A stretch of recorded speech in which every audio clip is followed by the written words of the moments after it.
Pastāst, Oskar, kā tas notiek? Viņš ir biznesmenis. Labdien! Es mēģināšu drusciņi atbildēt uz jautājumiem. Tā man diskusija iesaista ļoti interesanti. Ne ļoti patīk, ka, teiksim, kāda ir konfrontācija, bet no otras puses ir labāk atbildēt uz to, kas cilvēkus interesē.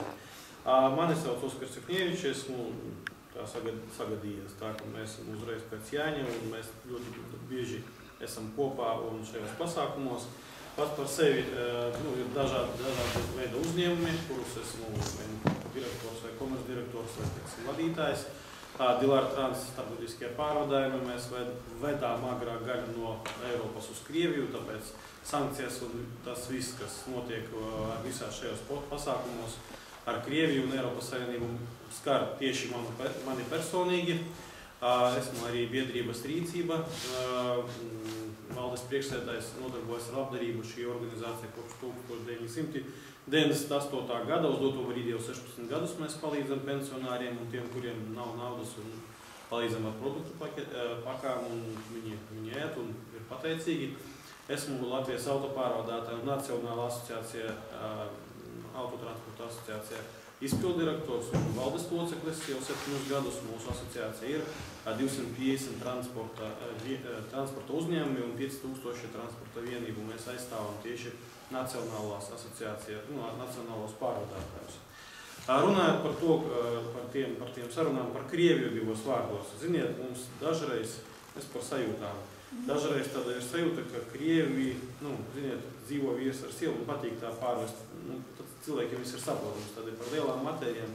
Tad sajūta ir, ka vīrs dzīvo par sievu, un tad sieva vienā momentā grib šķirties, un tā kā grib aiziet prom, bet no otras puses viņai sieva saprot, ka viņa nevar nekur aiziet prom, tāpēc, ka viņa ir jādzīvo šajā dzīvoklī, un tad mēģina pūlasienā dzīvoklī, vienistabas dzīvoklī sadalīt sienu, ka te būs tava gulta, te būs mana gulta, te būs tava virtuve, te būs mana, un nav iespējams, un ir jāsaprot tiešām, kā arī Jānis teica, ka ar Krieviju mēs nekad neaizpaldēsim. Dažreiz liekas, ka apsēdies šeit, ja man nepatīk cilvēks, ar kuru es blakus sēžu, es varu aiziet un es zinu, ka es dzīvē vairs viņu nekad nesatikšu.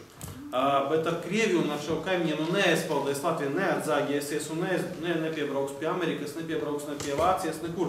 Viņiem vienalga nesataisīsim mēs betona žogu apkārt Krievijai, 20 metru augstu nebūs tāda. Mēs vienmēr būsim ar Krieviju. Un tāpēc, es domāju, mums ir jāsaprot, mums ir jāsadarbojas. Varbūt mums, protams, spēlē mūsu nacionālā lepnība kaut kāda, es nezinu kāda, ka mēs esam patstāvīgi, neatkarīgi un mēs varam.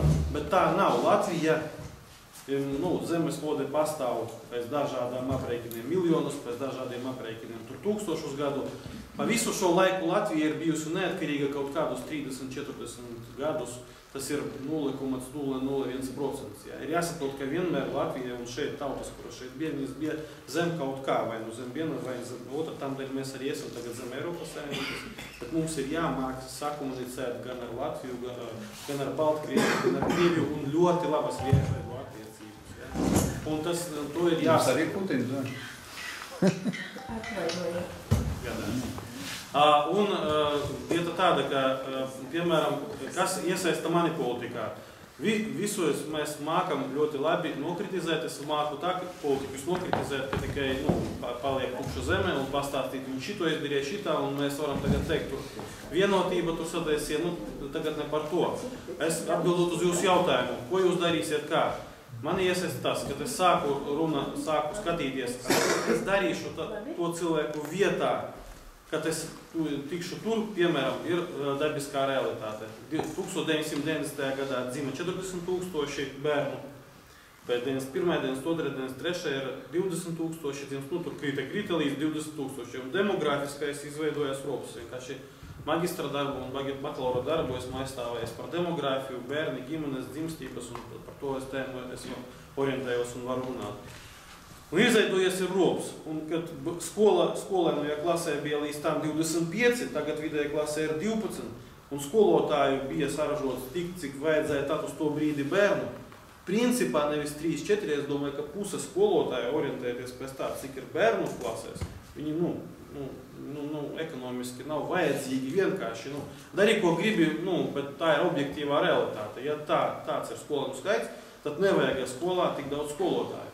ko darīt ministram uz to brīdi. Nu, tas ir kāds populārs, nepopulārs. Un runājot par Godmani, par visiem šiem ministriem, kuri bija pirmie, nu, tajā laikā es atceros, man tagad 38 gadi, es atceros, kas bija, kad bija 13, 14 gadi, tur vienā brīdī, kad gāzes nebija, kad bija tā, ka atslēdzās elektrība, bija ļoti grūta ziema, un atceros, mēs dzīvojām dzīvoklī, piestāvam mājā. Ziemā janvārī bija atslēgta apkure, mēs cildījāmies ar kiragazu, kā saucas, nu, tādu uz benzīna, uz petrolēs, kiragazu, mēs podiezdātu visu vārījām. Nebija elektrības, nebija ūdens, vispār nekā nebija tajā brīdī, un mājās bija 0, tur 5 grādi, 6 grādi, un 3-4 dienas es atceros tādus brīžus, bet pats interesantākais tajā brīdī visiem tā Latvijā bija. Daugavpilī mērs Bielauskis, kurš ir pilnībā nepopulārs, un viņš, kad ieiet politikā, viņu vienkārši izsilp, tāpēc, ka viņam tā sanāca, viņš tajā brīdī bija valsts, nu, pilsētas vadībā. Krāslā bija mērs, viņu arī iznes cauri. Politiķi, kuri bija, es tagad sāku domāt, reāli būtu godmēs varbūt citos laikos. Otrureiz viņš arī uzņēmās atbildību, kad valstī bija liels krīze, kad 2007. gadā krasi kritās ieņēmumi, un viņš tad paņēma uz sevi uzņēmās atbildību, un es domāju, viņš kļuva vēl nepopulārāks, tāpēc, ka viņš bija sākumā tam. Un pēc tam, kad viņš paņēma kredītu un kad bija skaidrs, ka ies uz augšu, ja jūs atceraties tās peripēties, tur bija tā, ka Vienotība izmeta un nepaņēma mūsu partiju, tur Šlesers bija Godmanis valdībā, jo viņi zināja, ka tagad būs kabatā 1,5 miljards, ka ekonomika izies uz augšu, un pirms tam, kad sākās recesija, Dombrovskis aizgāja prom. Ja jūs atceraties, maijā, jūnijā jau tad finanšu ministrs uzstājās, un finanšu ministrs to redzēja un arī aizgāja prom saulaicīgi, labos amatos tika, kas saka, valstī budžetā trūks miljardā. Kāpēc? Tāpēc, ka miljardu paņēma, ieguldīja ekonomikā, viņš ar nodokļiem atgriezās valstī, viņu saņēma, atdeva aizdevējiem, bet grobs tā palika. Un viņš arī paliks, nu, tikai piestāstīja mums, ka tas būs. Un tagad tas vajadzēs atkal domāt, kur atkal viņu paņemt, lai ieguldīt, lai atkal. Un tas tāds ir aplis. Pats interesantākais, ka tu miljardu ieguldīt, tu saņem atpakaļ pusmiljardu. Vēl no valsts budžeta paņēma līdzekļus. Tas ir makroekonomika, bet viņi primitīvi skatās, ka tu sāc domāt par savu makru. Tāpēc Dombrovskis ir aizgājis prom, un ne jau tā traģēdija, kura bija Zolitūdas, bet bija saprotams tas, ka uz doto brīdi ekonomika ies jau uz leju. Plus vēl tagad Krievijas krīze, kura ļoti spēcīgi 30-40% frakti ir kritušies. 30-40% pārvadājumu ir krities. Šeit krītas, vietējie pārvadājumi krītas.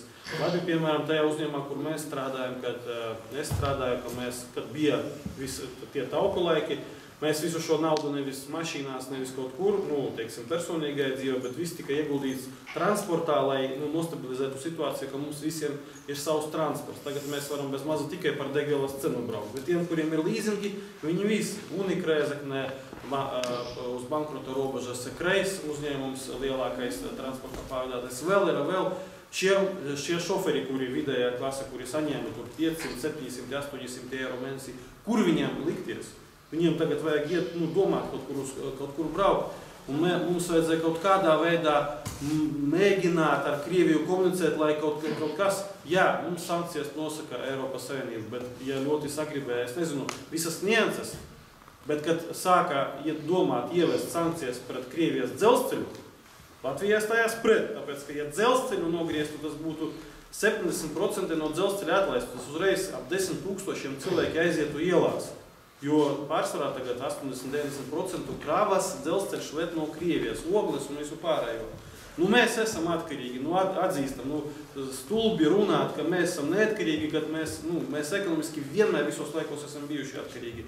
Un tad mums vienkārši ir jāizdomā, kādā veidā mēs saglabājot savu seju, saglabājot savu neatkarību, saglabājot savu stāju, mēs varam paši sevi cienīt. Tāpēc, ka mēs sākam, mēs neesam neatkarīgi, otras puses Krievs apgriež, un uzreiz jūt visa Latvija pilnībā, tāpēc, ka tā ir bijusi vienmēr tranzīta zeme, caur kuru Krievija piegādā Eiropas Savienībai visas preces un visu pārējo. Vienkārši ir jāsaprot tā dzīves realitāte, jāsaprot ārlietu ministram, iekšlietu ministram, visiem ministriem, nevis jāskrien, tagad mums jaunais filmas, mums tur Kobzonu nelaidīsim, šito, izlaica priekšā. I kad bija Ļoša, viena sekundīties, kad bija Ļoša skandāls Igaunijā, uzreiz Igauņu mašīnas uz robežām nelaida pāri. Kad sākas Latvijā kaut kādas viļņošanās politikā pret Krieviju, kaut kas pasaka kaut ko, uzreiz mēs, kad braucam mašīnām uz robežas, uzreiz pasaka, latvietis, viņam ir tiesības muitniekam apturēt uz 72 stundām jebkuru mašīnu bez paskaidrojumiem. Un viņi saliek pilnu placi ar mašīnām. Un šoferis saka, kas? Un tā saka, nravишься ты мне? Nu, stāvi uz robežas. 72 stundas tas ir mīnus. Jāsaprot, tā ir liela nācija, kura ir ļoti stipra cieņa, pašcieņa, nezinu, ko viņš ir sadomājies, bet uz to brīdi mēs esam ekonomiski ar viņiem saistīti, un tā ir dzīves realitāte. Mazliet no ekonomikas. Visi laikraksti ir pilni par to, ka mēs jau 2 gadus zeļam, plaukstam un visi šie IK iekšzemes un ārzemes un kādi IK ceļas un aug. Un tajā pat laikā otrs rādītājs, kas apliecina to, ka valstī tomēr ir lejupslīde, jo dzimstības paaugstināšanās, diemžēl pēc teorijas, nav tajos plaukstošajos gados. Dzimstība valstī pieaug tieši pēc krīze, kad sākas. Kāpēc laikrakstī, kam ir izdevīgi laikrakstos maldināt sabiedrību? Par dzimstību. Tas ir ļoti sarežģīts process, kad palielinās vai kad 9 mēnešu garumā. Es zinu, kad viņa dzimst, tas ir oktobris, kad ir augsti un kad vēl nav apkojas. Un pēc tam pēc 9 mēnešiem ir paaugstinās dzimstība. Es nerunāju gada līmeni, es runāju... Es plīt vienkārši joku sākšu, pēc tam es uz nopietni atbildēšu. Un pēc tam, kad maijā arī atslēdz apkuri, un vēl ir augsti aprīlī, un pēc tam arī pēc 9 mēnešiem dzimst, tas ir, vajag silīties kaut kā cilvēkiem, ja? Tāpēc tā ir viens. Otrs, par dzimstību un ekonomikas saistību ļoti grūti ir spriest, tāpēc, ka Āfrikā, kurā ekonomikas un dzīves līmenis ir pavisam nekāds, tur ļoti laba dzimstība. Es par Rietumu Eiropu un Rietumiem un Eiropu. Mēs taču esam no Eiropas valsts kā nekā. Jā, un ekonomika tur Eiropā ir ļoti, bet no otras puses tur atkal tur ir mentalitāte cilvēka psiholoģiskais, stāvoklis viņam ir. Ja viņš jūtas aizsargāts, ja viņš jūtas stabils, tad viņš to var sākt domāt. Ja viņš nejūt pārliecību dzīvē valstī un visā, un viņš neredz aizsardzību, tad viņš pārstāja domāt par to, ka viņam vēl būs tur bērni. Ja?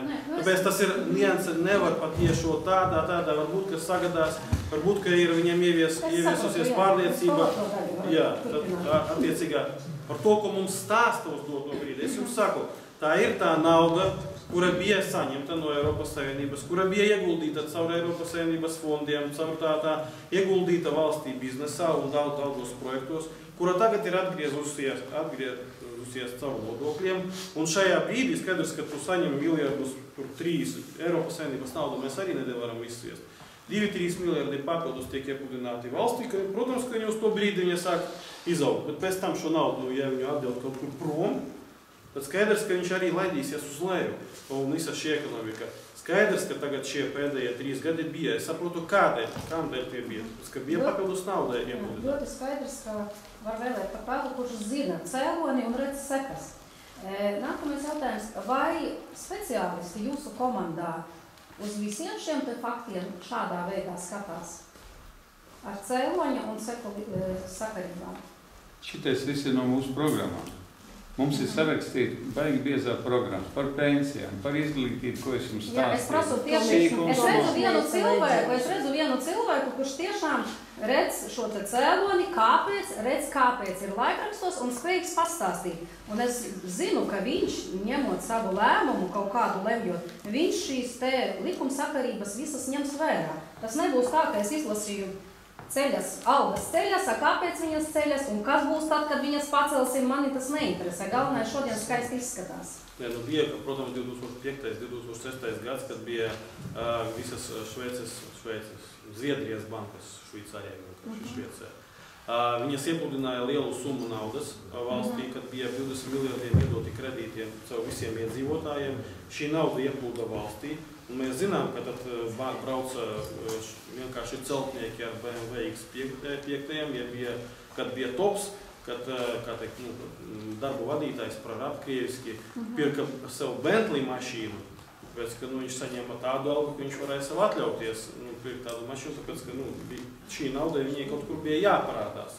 Un kad vienā brīdī valdes bankas nogrieza to finansējumu, un 2007. gadā jūnijā, kad tas notika, es arī biju iesaistīts nekustamo īpašumu biznesā, un mēs visi uzreiz sapratām, ka līdz gada beigās būs baigi slikti.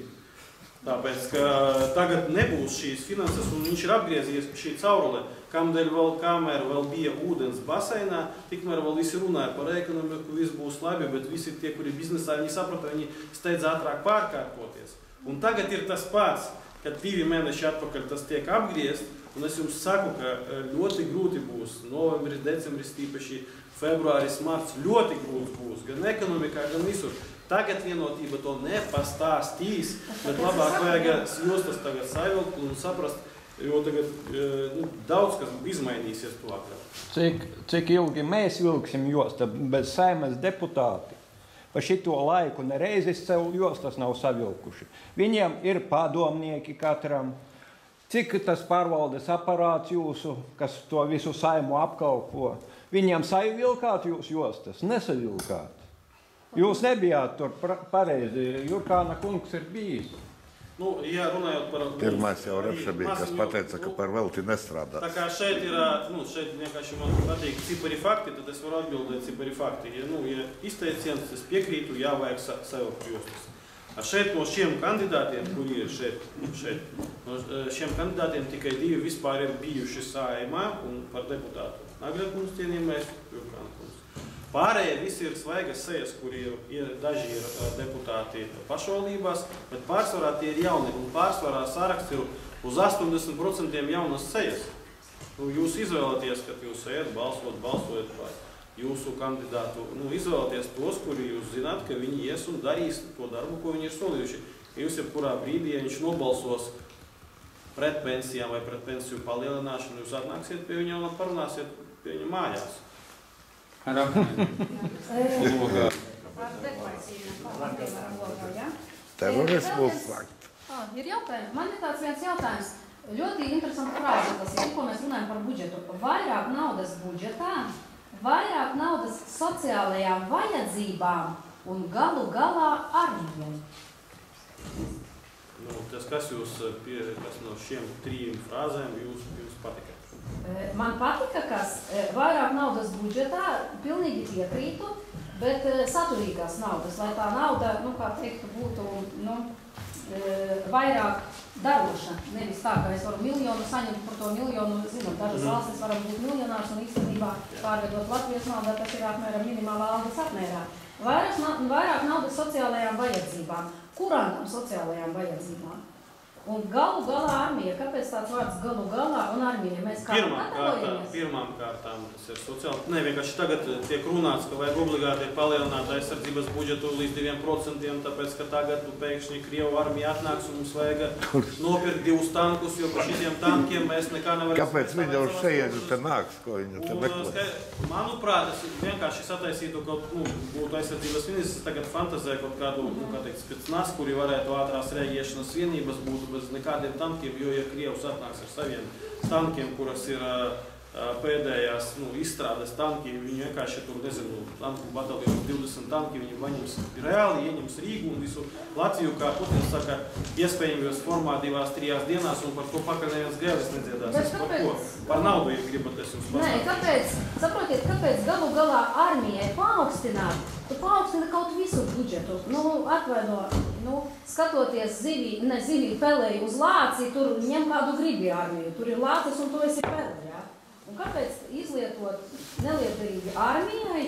Piedodiet, es drīkst par šito teikt. Pats balsoju par likumu, kurš nosaka, tad, kad mēs stājāmies NATO 2004. gadā, tad obligāti no budžeta katrai NATO valstī jādod 2% NATO.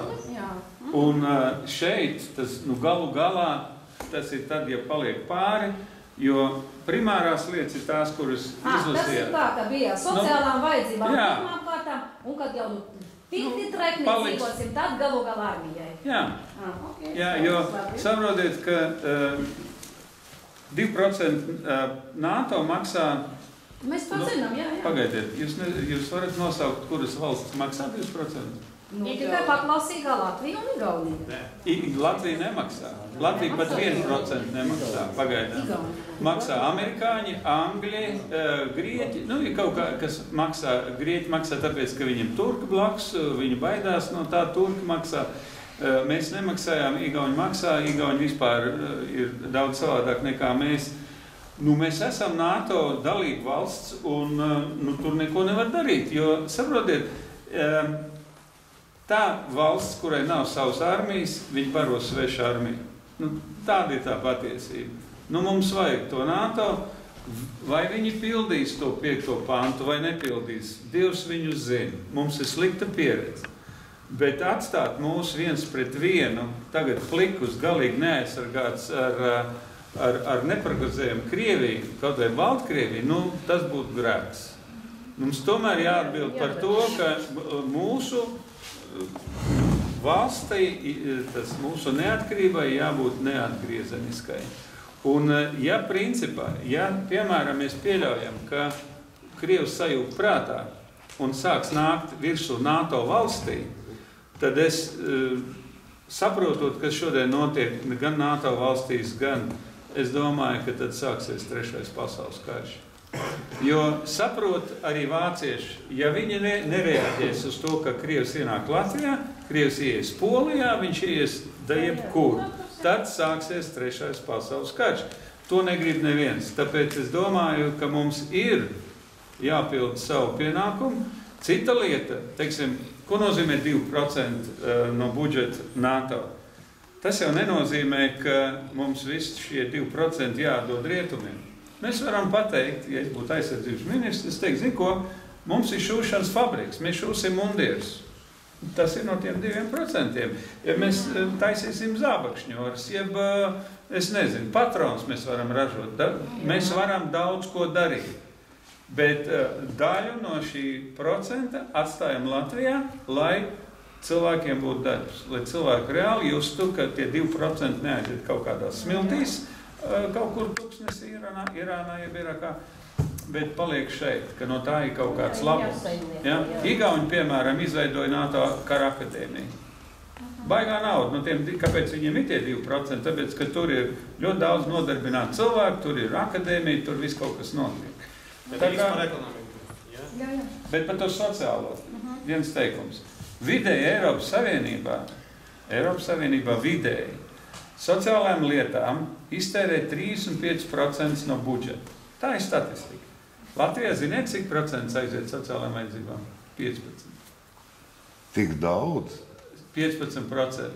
Jūs redzat starpību? No IKP vai no kāda? No budžeta, jā. Bet jūs tikko teicāt, ka tā kasa ir tukša. Tas nozīmē, ka jādod mehānisms. Tāpēc viņa nevar būt pilnā. Baigā kontrabanda, nemaksā nodokļus. Nodokļu iekasēšana, principā 3% uzņēmumu uztur, vakar mēs tur runājam, ja, uztur budžetu. Bet atkal tas nozīmē, ka tas sloks vislielākais atkal būs tiem uzņēmējiem, kā es saprotu. Tāpēc mēs rakstam, ka mikro uzņēmumiem 9%, ne vairāk. Bet vēlākā viņa tur... Jeb Igauniem vispār nav ienākumu nodokļu. Viņiem ir cita sistēma. Bet mēs iet uz to, ka mēs 9% var biznesmenis, mazs uzņēmums var samaksāt. Un, tā situācija ir. Līdz 11-12, pēc tam viņš jau skatos, kā labāk tos taisīt savu offshore. Es drusciņ par ekonomiku. Lai biznesā pacentīšu uzsākt jūsu ekonomiku. Cilvēks, ideja, nauda, lai to visu realizētu uz kuru biznesu. Cilvēku mums tagad uz doto brīdi ir cik ir, naudas arī. Ideja. Kādu ideju tu vari šeit strādāt Latvijā? Tas, kas ir piedāvājums no Aināra Šlesera, no mūsu partijas. Ir ieceļošanas tā programma, kad mēs pārdodam iespēju dzīvot ārzemniekiem Latvijā. Uz doto brīdi tā bija iesākta šī programma. Viņu tagad mēģina tur griezt, graizīt un nacionālisti un visādos veidos, kā teikt, izmantot. Ne tā. Mūsu ideja, mūsu partijas ir tā, ka šo programmu atjaunot, iedot pasaulē lielu reklāmu. Jums jāsaprot, kā ražošana mūsu valstī ļoti švaki un daudz, kas mums ir jau sagrauts un neatjaunojami sagrauts. Kas mūsu ir iespēja? Tā ir teritorija, tie ir cilvēki, tās ir iespējas sniegt pakalpojumus. Iespējams, tā ir nekustamais būvniecība, ko mēs vēl varam un spējam attīstīt. Ideja ir tāda, ka piesaistīt no visas pasaules ap 20,000 maksāt spējīgu cilvēku, Krievu, Ķīniešu, Baltkrievu un citas tautības cilvēku, kuri varētu atbraucot uz Latviju investēt ap 100,000 eiro. 250 tagad ir. Likums ar 1. septembri. Tagad ir 250, bet Aināram bija 100, tas ir aptuveni sanāktu ap 20 miljardiem eiro, kuri ienāktu Latvijas ekonomikā. Šie cilvēki būvē nekustamo ceļu, iepērk, viņi pērk mēbeles un tā tālāk, jo tā nauda, kuru cilvēks iegulda nekustamē, viņam vēl ir koeficients reiz 3, ko viņš iegulda gan remontās, gan mēbeles, gan visā pārējā lietā. Un šeit varētu šo naudu tik dabūt ekonomisko uzrāvumu, pateicoties tiem cilvēkiem, kuri iebrauktu un liktu savu naudu. Ko viņi pirks? Viņi pirks nekustamo īpašumu, zemes gabalu. Tukšos dzīvokļus Rīgā, Jūrmalā, kuri cilvēki ir izbraukuši, plus viņiem ir jāsataisa remonts. Tas ir jau darbs arī, kuru kaut kam ir jāsara. Kad paliks mazs pleķītis, kad nebūs vairāk ko pārdot, tad caur Latviju. Un attiecīgi šī iespēja jau dot, uzraukt. Plus mums ir medicīnas pakalpojumi, plus mums ir izglītība, iespējams ir jāpārizglīto, mums ir labas izglītības iespējas, kad mēs varētu apmācīt un dot Eiropas Savienības izglītību no citām valstīm, Krievijai, Baltkrievijai, kad būtu atzīstams diploms Eiropas Savienības. Un tad, kad viņi to visu izdara, tad, kad viņi izārstē to Latviju, tad es saprotu no jūs, no Jurkāna kunga, tad mēs viņam ņemsim un atņemsim to vēlāk. Jā. Un caur kādu tiesu, kā tu viņam atņemsi to? Nē. Paliks maz gabaliņš un vairāk Latvijas nav izpārdota. Cauri. Visu nepārdodat. Nē, tas nepārdodas. Kā, laima cauri, mēs cauri, tur viss cauri. Nodrošina man vietas darba vietas. Nē, tik nav runas par zemi, var dzīvokļus pārdot, nav obligāti jāpārdot zeme, jau mēs tā zeme tur tā, piemēram, Baltkrievijā, ja tu vispār ne par zemi tikai nomā atdot, var atdot nomā 99 gadi. Un pārdot kā īpašumu. Var dzīvokļus, bet kad cilvēki, un tad uz to brīdi jau tagad, uz šo vasaru, kamēr nesākās tas viss batālēs ap jauno vilni, nekustamie īpašumi Jūrmalā un būvniecība un celtniecība tik stipri jau bija pacēlusies, ka tur 1 kvadrātmetrs Jūrmalā līdz 10,000 eiro maksāja. It kā tas ir, sakāt, tas ir pie kaut kādiem bagātājiem, bet no otras puses, kad tur atnāk kaut kāds miljardieris nopirkt nekustamo īpašumu, un viņa īpašumā strādā 30-40 cilvēkus, gadu taisa to baseinu, kuru viņš tur grib ar zeltu un visādi izrotāto. Bet tā ir atkal nauda jums, mums, pensijām un budžetam. Taču, naudu ir jāmāk piesaistīt no ārpus. Piemēram, es pats strādāju Baltkrievijā daudz, un es redzu, kā tagad tur valsts līmenī prezidents var viņu tur dažādi vērtēt, bet viņš visu laiku saka, mums ir jāpelna, mums ir jāpelna, mums ir jāpelna, mums ir jāpiesaista līdzekļi no ārzemēm. Pārdodat mazus traktorus, pārdodat, lai mums ienāktu nauda. Kad pēdējo reizi mūsu premjers ir kaut ko stāstījis, ka ražojat, pārdodat uz ārzemēm, lai mums būtu nauda. Kad pēdējo reizi tas bija? Nestāstat to. Vispirms jāsaražo prece, pēc tam var prasīt naudu. Viņam nauda rodas tumbačkā. Kas? No kurienes tur nauda? Liek sieva. No kurienes sieva ņem? Es viņai dodu. A viņa no kurienes ņem? Ņem tu. Viņa veiksmīgi atrada uz ceļa. Sieva meklētāji. Bet tajā pat laikā premjeri, jums ir komanda. Nosauciet varbūt, tā īsumā mani pārliecināt. 1, 2, 3, 4, 5, 6 premjeri. Piemēram, kādi 6?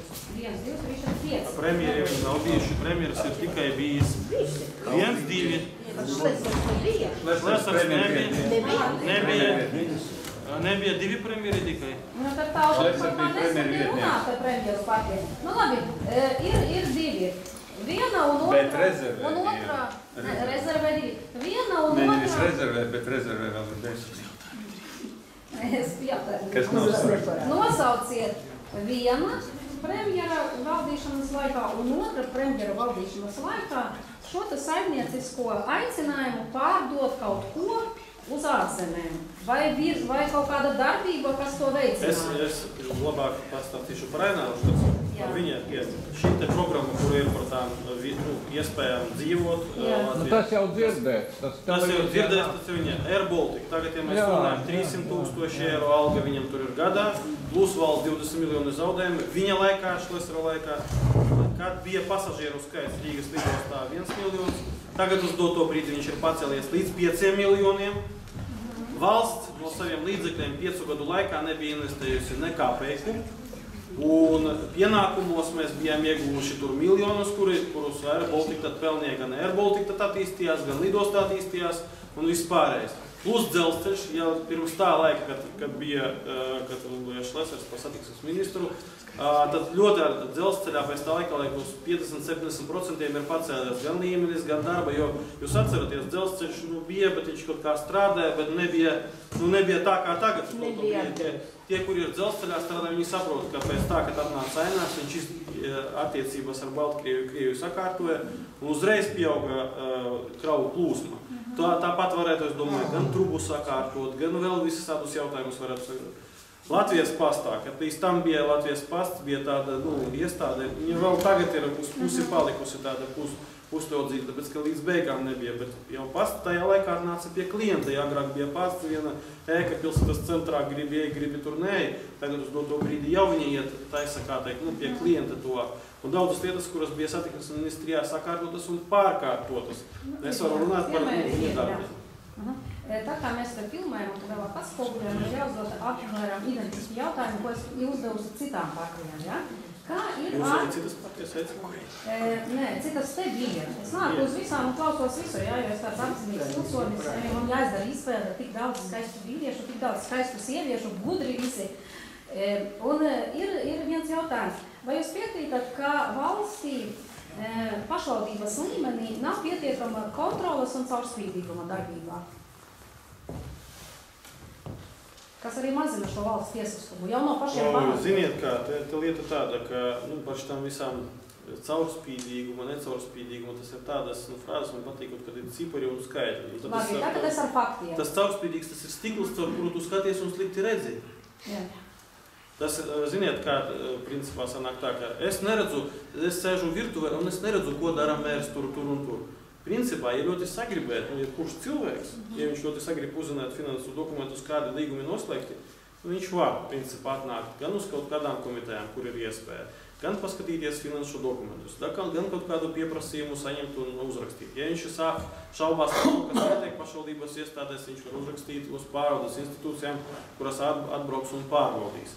Es domāju, ka ir kaut kādas tur visādi varianti, kurus atļaujas sev tie cilvēki, kuri tur ir pie varas un varbūt kaut kādus sev labumus kļūdu. Bet no otras puses, ir iespēja to visu nokontrolēt un pārbaudīt. Kad saka, kaut kas necaurspīdīgs, tādām frāzēm patīk visiem mētāties, un tad tu pamēģini tagad atkarties no šitās frāzes, un tu necaurspīdīgi tur esi, nozudis valsts. Konkrēti fakti, cipari, kas, kur, kas. Es te tagad atpūties drusku.